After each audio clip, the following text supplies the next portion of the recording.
데살로니가 후서는 데살로니가 전서가 데살로니가 교회에 전하여진 지 1년도 안 되어서 데살로니가 교회에 전해졌습니다. 또한 데살로니가 후서의 내용이 데살로니가 전서와 동일합니다. 당시에는 편지를 쓰고 전하는 일이 매우 어려웠습니다.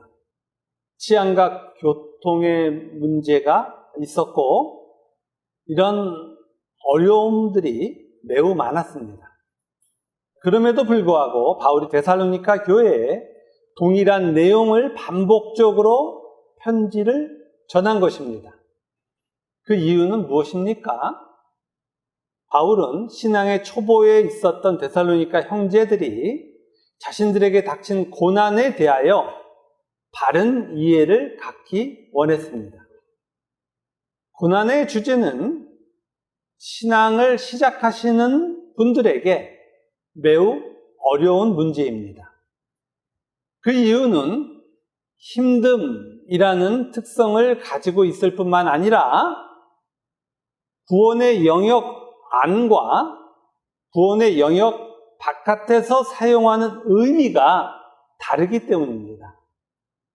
먼저 구원의 영역 바깥에서 고난은 악한 것입니다. 구원 바깥에서 인간은 무엇을 추구합니까? 자아 실현을 추구합니다. 자신이 신이 되기를 원합니다. 그런데 이러한 자아 실현을 고난이 방해합니다. 그래서 고난은 악입니다. 먹어야 하는데 먹을 것이 없는 것, 성공해야 하는데 실패하는 것, 원만한 인간관계를 맺어야 하는데 이를 방해하는 인격장애 등이 고난입니다. 돈, 건강, 인격 등이 없는 것이 고난인 것입니다. 따라서 구원의 영역 바깥에서는 고난은 있으면 안 됩니다. 그러면 구원의 영역 안에서의 고난은 무엇입니까? 구원의 영역 안에서의 고난을 알기 위해서는 구원에 대한 정의를 우선적으로 알아야 합니다. 구원은 무엇입니까? 골로새서 우리 1장 13절, 14절, 324페이지를 찾아갑니다. 골로새서 1장 13절, 14절을 우리 함께 읽겠습니다. 그가 우리를 흑암의 권세에서 건져내사 그의 사랑의 아들의 나라로 옮기셨으니 그 아들 안에서 우리가 속량 곧 죄사함을 얻었도다. 아멘. 구원은 하나님의 은혜로 흑암의 권세에서 건짐을 받아 사랑의 아들의 나라에서 사는 겁니다. 하나님의 은혜로 죄사함을 받은 것입니다. 하나님을 모르거나 예수님의 복음에 복종하지 않는 죄의 영역에서 건짐을 받아 하나님과 바른 관계가 다시 시작되는 것입니다. 따라서 구원의 영역 안에서는 하나님을 사랑하는 법이 작동합니다. 구원의 영역 안에 있는 모든 자들의 가치가 사랑입니다. 하늘의 영광을 버리시고 당신의 백성을 구원하신 사랑의 하나님과 동일하게 자기를 부인하고 하나님의 뜻을 따르는 사랑이 공의입니다. 따라서 세상에서 구원을 받은 자의 모습은 하나님을 반역한 존재가 하나님을 사랑하는 자가 되는 변화입니다. 성경은 이러한 변화의 실존을 고난이라고 정의합니다. 죄가 없어지고 의가 생겨나는 삶의 현장이 고난이에요. 따라서 구원의 영역 바깥에서의 고난은 악이지만 구원의 영역 안에서의 고난은 선이에요. 힘듦이 선이 아니고 고난의 목적이, 고난의 당위성이 선인 거예요. 구원을 받아 하나님의 통치를 받게 되면 하나님은 하나님 자녀의 죄를 의로 바꾸시기 위하여 일하시고, 하나님의 전능하심에 따라 하나님의 자녀는 죄는 없고 의만 있는 하나님 자녀로 변화합니다. 선하신 하나님이 행하시는 현실은 선이에요. 구원의 영역 안에서 남아있는 악은 여전히 변화되지 않은 우리의 죄뿐입니다. 따라서 구원을 받은 자의 실질적인 고민은 단 하나, 여전히 남아있는 자신의 죄인 거예요. 그런데 이러한 진리를 신앙의 초보 때에는 받아들이기 매우 어렵습니다. 그 이유는 여전히 세상에서 신이 되고 싶은 죄의 욕망이 가득하기 때문이에요. 그럼에도 불구하고 하나님은 완전하게 죄뿐인 우리의 구원을 시작하셨고, 반복하여 구원과 구원의 영역 안에 있는 고난의 진리를 말씀해 주십니다. 하나님은 데살로니가 교회에게도 우리에게 행하신 것과 동일하게 반복하여 고난의 진리를 전하시는 거예요. 그래서 바울은 고난의 진리를 전하기 위해서 데살로니가 형제들이 잘못 알고 있는 예수님의 재림에 대하여 설명합니다. 데살로니가 형제들은 자신의 힘듦을 극복하기 위해 예수님의 재림이 임박하다고 가정하고 있었기에 구원에 대하여 잘못된 생각을 교정할 수 없게 된 거예요. 예수님의 재림으로 완성되는 구원을 힘듦은 없어지고 자신들이 원하는 것은 전개되는 것으로 생각한 거예요. 그래서 바울은 모든 하나님 자녀의 죄가 없어지고 의가 완성될 때 예수님이 재림하신다는 사실을 전합니다. 단 한 명이라도 구원이 진행되고 있을 때에는 예수님이 재림하시지 않는다는 진리를 말씀하시는 거예요. 그러면 하나님 자녀들 모두의 구원이 완성될 때의 징조는 무엇입니까? 오늘의 본문 2장 9절, 10절을 함께 읽겠습니다. 악한 자의 나타남은 사탄의 활동을 따라 모든 능력과 표적과 거짓 기적과 불의의 모든 속임으로 멸망하는 자들에게 있으리니 이는 그들이 진리의 사랑을 받지 아니하여 구원함을 받지 못함이라. 아멘. 자, 구원의 진리는 사랑입니다. 따라서 구원으로 부름을 받은 하나님 자녀들의 모임, 즉 교회는 사랑이 본질이에요. 그런데 진리인 사랑은 사라지고 능력, 표적, 거짓 기적이 불의의 속임의 수단으로 활동합니다. 사탄이 이러한 활동을 해요. 사탄과 동일한 불의한 자들이 이러한 활동을 하는 거예요. 구원함을 받지 못한 자들이 사탄이 활동하는 멸망의 영역 안에서 능력과 표적만을 추구하는 겁니다. 오늘날 교회라는 형태를 띠고 있지만 힘만을 추구하는 교회라고 할 수 없는 모임을 흔하게 볼 수 있습니다. 표면적으로는 기복주의 교회들입니다. 이들은 금송아지를 하나님이라고 부르고 교회의 형태를 동원하여 하나님 백성이라는 탈을 쓰고 있어요. 그러나 이들은 구원받지 못한 자입니다. 또한 율법주의 교회들도 힘을 추구합니다. 이들은 성경을 자신들이 지킬 수 있는 법률로 해석합니다. 자신이 힘이 있다고 생각하니까 하나님 뜻을 다 이룰 수 있다고 생각하는 거예요. 그리고 이러한 법률을 지켜내 자신들은 하나님의 뜻을 따른다고 주장합니다. 율법의 행위로 의롭다함을 얻으려고 하는 거예요.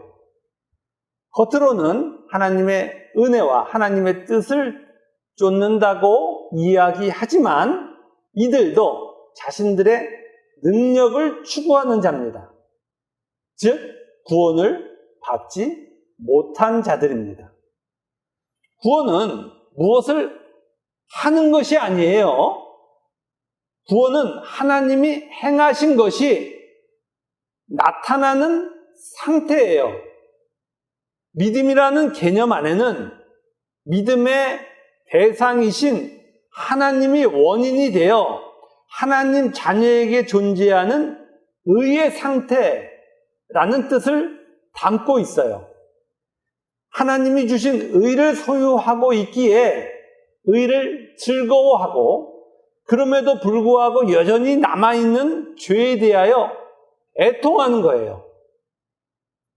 죄가 없어지는 것과 의가 생겨나기를 원하는 상태에서 이들은 고난이 축복임을 압니다.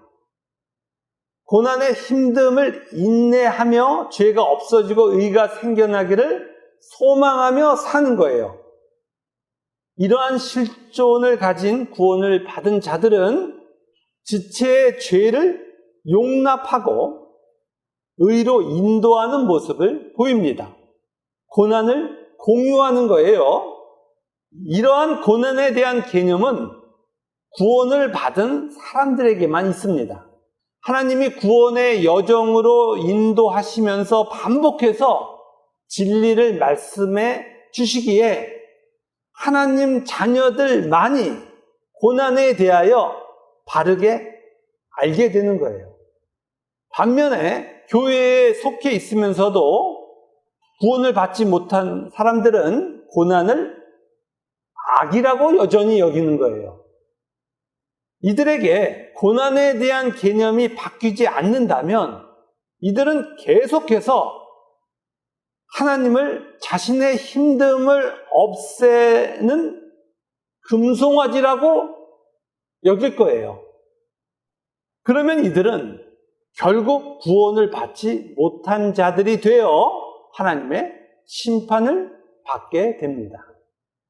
우리 2장 11절 12절을 함께 읽겠습니다. 이러므로 하나님이 미혹의 역사를 그들에게 보내사 거짓 것을 믿게 하심은 진리를 믿지 않고 불의를 좋아하는 모든 자들로 하여금 심판을 받게 하려 하심이라. 아멘.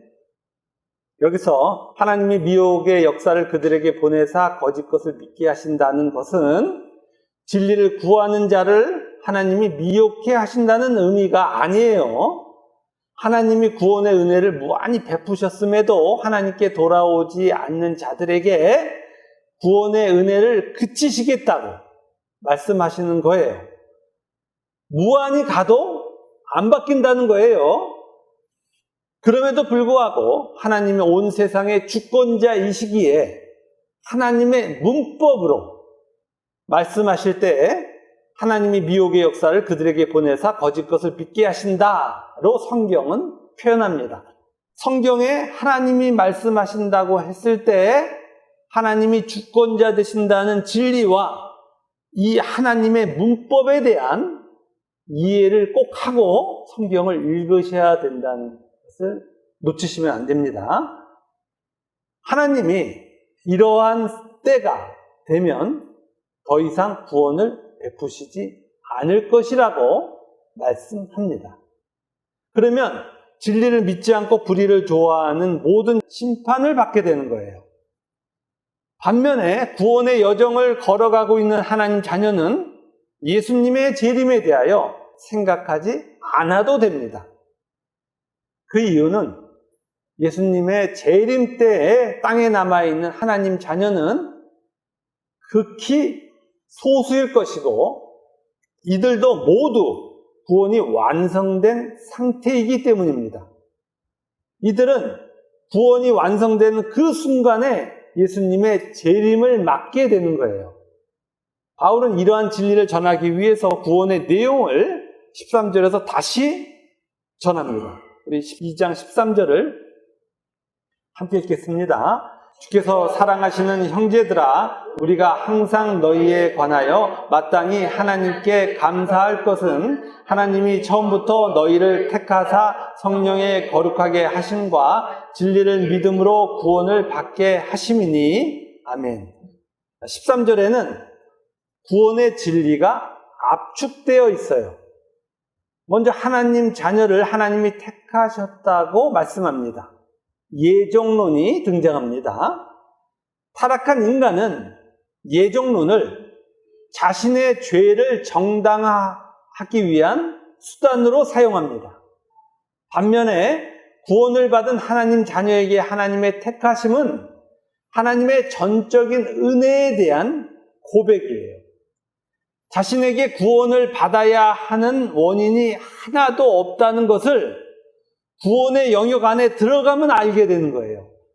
자신은 영원한 형벌을 받을 수뿐이 없었던 자라는 것을 언제 알게 되는 거예요? 구원을 받아 하나님의 나라로 들어가면 알게 되는 거예요. 그러면 자신이 구원을 받았다는 이 사실에 대하여 자신에게는 원인 없음, 오직 하나님만이 원인 있음 이라는 진리를 알게 되고, 이러한 진리를 하나님이 자신을 택하셨다고 말하는 거예요. 이렇게 하나님의 택하심을 고백하는 하나님 자녀는 성령 하나님이 자신에게 임재하셨고 자신을 거룩으로 변화시키고 계신다는 것을 아는 거예요. 자신이 택함을 받았다는 사실을 언제 안다고요?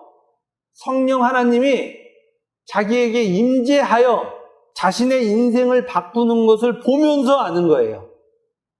자신의 실존이 거룩한 하나님의 자녀가 되는 것임을 아는 거예요. 그래서 이들은 성경에 기록하고 있는 진리를 믿게 됩니다. 그러나 구원의 영역 바깥에 있는 사람들은 모두 거짓 가운데 있는 거예요.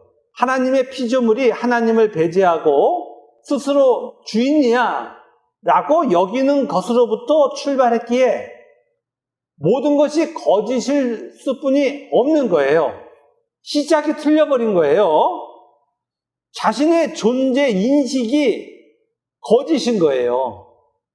따라서 일반 은총의 영역에서 선이야 라고 사람들이 인정한다 할지라도 타락한 인간은 존재 전부가 거짓인 거예요. 인간은 하나님의 구원을 받아야 비로소 진리의 영역 안에서 살게 되는 겁니다. 하나님 자녀만이 하나님 나라에 합당한 자로 자신을 변화시키는 고난의 실존을 진리 가운데 아는 겁니다. 14절, 15절을 함께 읽겠습니다. 이를 위하여 우리의 복음으로 너희를 부르사 우리 주 예수 그리스도의 영광을 얻게 하려 하심이니라. 그러므로 형제들아 굳건하게 서서 말로나 우리의 편지로 가르침을 받은 전통을 지키라. 아멘.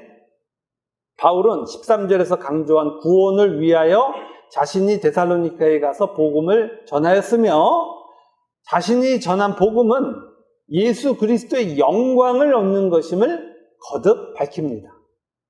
영광은 찬란하게 빛나는 것인데 그 내용은 예수님이라고 말씀드렸습니다.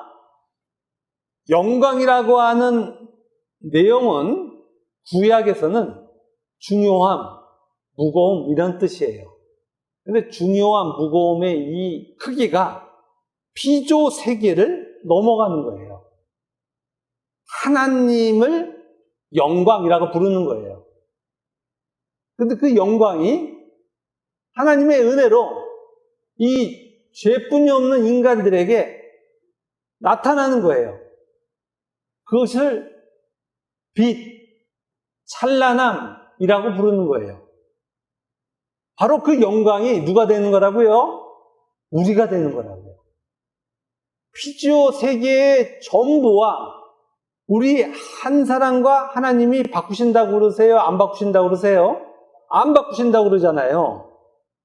그 이유는 하나님의 편견 때문에 그런 것이 아니고 우리의 무게가 온 피조세계의 무게보다 더 무겁기 때문이에요.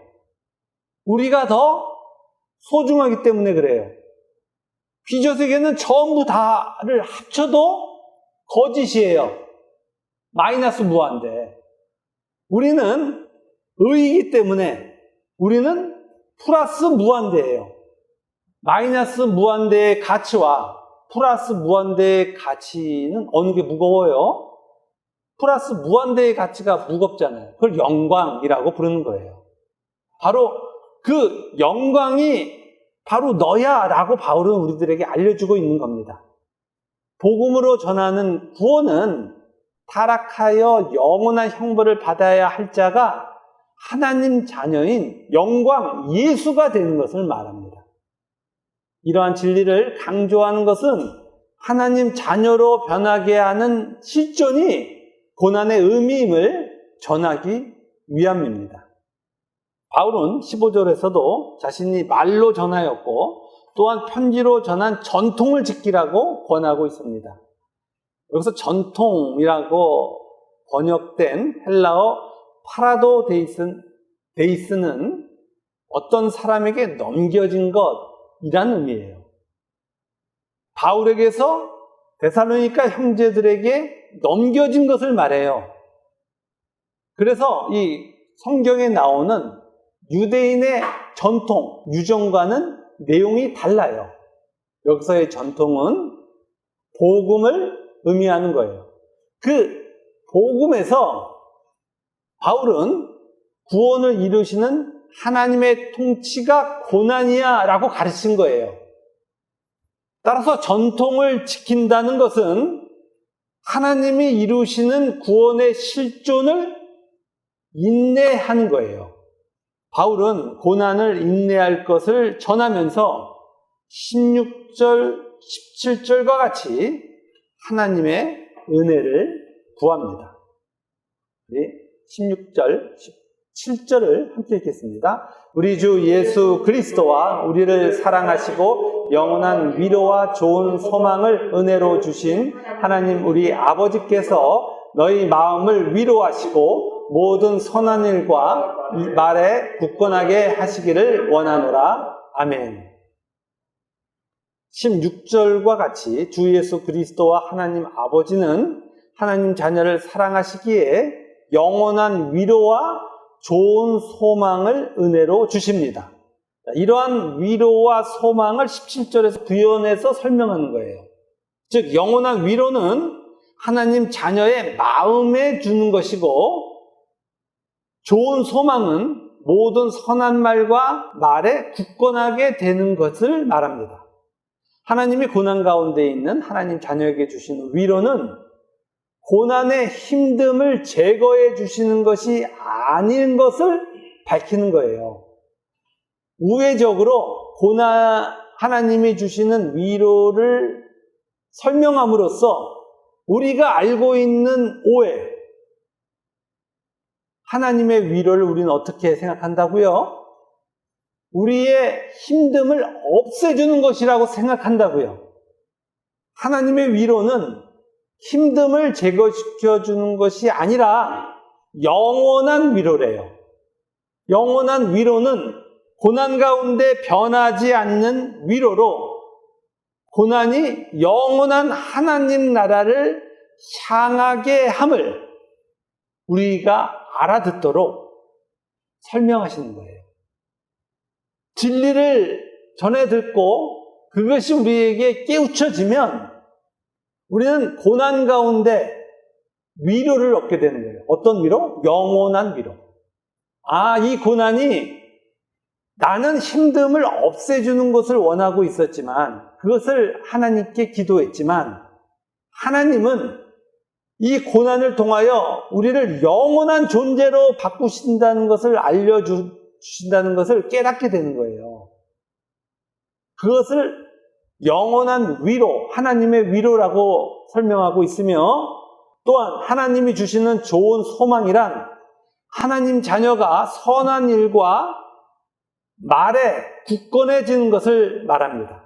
자신의 전 존재적 표현은 둘뿐이 없어요. 행위와 말이에요. 여기서 행위를 일로 표현한 거예요. 따라서 말과 일이 선해진다는 것은 이제 드디어 존재의 전부가 하나님 자녀인 예수와 똑같이 표현할 수 있게 되는 것을 말해요. 하나님 자녀들의 기도가 이루어지는 것을 말합니다. 우리는 늘 하나님께 기도해요. 하나님 자녀처럼 살게 해주세요. 우리들의 삶이 좀 진짜 하나님 자녀처럼 좀 그렇게 살고 싶어요. 라고 기도했는데 그 기도를 이루어 주신다는 하나님의 말씀은 우리에게 소망을 갖게 하는 거예요. 반면에 우리는 우리의 행위와 말로 하나님의 뜻과 다르게 표현될 때 마음이 아픕니다. 그런데 고난을 지나가면서 우리의 표현에서 예수가 자꾸 더 나타나는 거예요. 우리의 소망이, 우리의 단 하나의 소망이 이루어지는 거예요. 교회 공동체는 고난의 공동체이고 그 고난의 목적은 예수 공동체가 되는 거예요. 우리 모두가 예수가 되어 하나님 나라에 들어가 오직 사랑만으로 영원히 사는 그 즐거움을 누리는 거예요. 그 소망이 우리에게 나타나는 것을 우리가 바랄 때 그것을 소망이라고 그럽니다. 하나님은 영원한 위로와 소망을 우리에게 주시며 고난을 통과하도록 인도해 주시는 겁니다. 자, 고난에 대하여 다시 정리해 드립니다. 고난은 진정한 하나님 자녀가 되는 삶의 현장을 말해요. 하나님 자녀의 소망이 이루어지는 좌소예요. 하나님께 하나님, 저 하나님 자녀가 되고 싶어요 하면 지금 무슨 기도를 하고 있다고요? 고난으로 들어가게 해주세요 라고 기도하는 거라고요. 그래서 그 길을 들어서는 거예요. 죄가 없어지고 의를 만드시는 하나님의 경륜이 우리의 삶 속에 자꾸 나타나는 거예요. 따라서 고난은 축복입니다. 하나님의 자녀가 돼서 가장 불쌍한 것은 자신이 살아가면서 하나님을 못 보는 거예요. 아니, 하나님을 봐야죠. 하나님이 통치하고 계시면 하나님을 보고 그 하나님의 위로와 하나님의 격려와 하나님의 뜻을 전달받아 사는 거잖아요. 그러한 하나님과 함께하는 그 삶을 무엇이 이루어지게 해준다고요? 고난이 이루어지게 해준다고요. 따라서 고난은 성경은 언제나 축복이라고 말씀하고 있어요.